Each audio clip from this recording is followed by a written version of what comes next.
Okay, so this is your update February 27th on the coronavirus, otherwise known as COVID 19.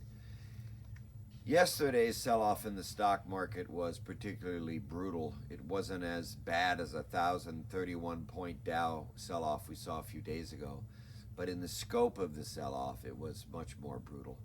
Normally, what we call fixed income moves opposite of stock. Fixed income would be like bonds and preferred stocks, things of that sort. Normally they move an opposite, and up until yesterday they were kind of doing that. And yesterday was a complete red board. We saw almost everything sell off, including things like gold and cryptocurrencies as well. So today is almost equally as bad. The Dow started down a couple hundred and was down as much as 900 this morning.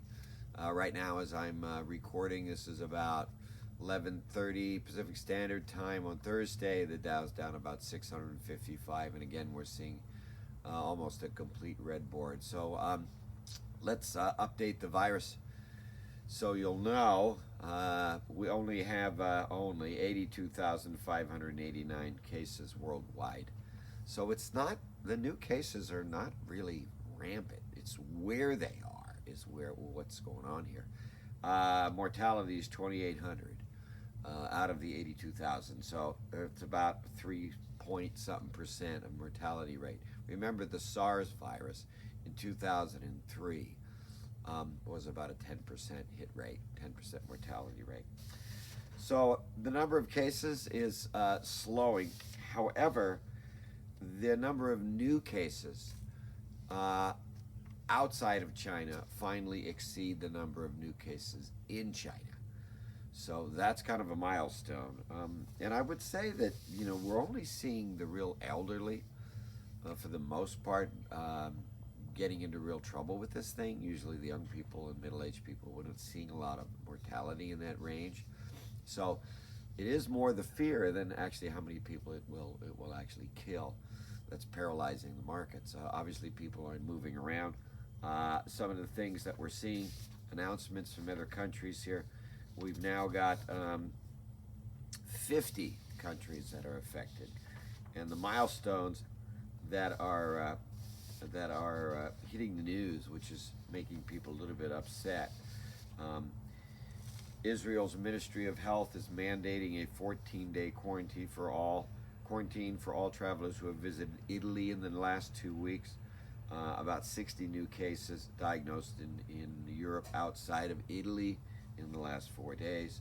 58 new cases and 2 new deaths in Italy. 3 new cases in Spain.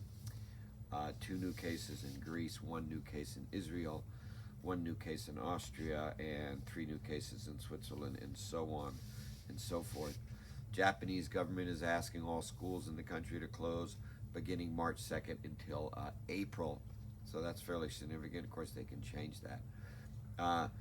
3 new cases in Singapore and 500 new cases in South Korea and 1 death. So it is a brutal sell-off, I have to admit. Goldman Sachs came out this morning and said that the world growth could be affected, flatlined this year because of this.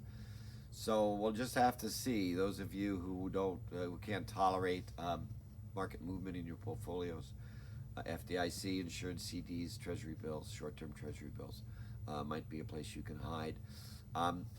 As mentioned before, we went fairly market neutral in the portfolios about 3 weeks ago when we first heard it, because I did not think that the markets were fully pricing in the effect that the virus is going to have. And even though we were mostly out of securities in the last 3 weeks, the last couple of days we've seen balances drop. So not as much as I would have seen them if I would have been in all securities. But yeah, it is a serious sell-off. And so don't panic. Like I said, the odds of someone catching it and dying are minimal. Remember, 60,000 people die from the flu every year, and this thing's only killed about 2,800 people. The thing about the corona that people are scared about is that it's highly contagious. It moves very quickly. Incubation period is about 2 to 14 days, with upwards of 23 days being reported. without exposure to another person that had it. Okay, website is moneymanagementradio.com, and we'll be watching the markets so you don't have to, and we'll be back tomorrow. And like I said, on Monday, this is going to be quite a volatile week, and it is turning out to be just that. Thanks for watching.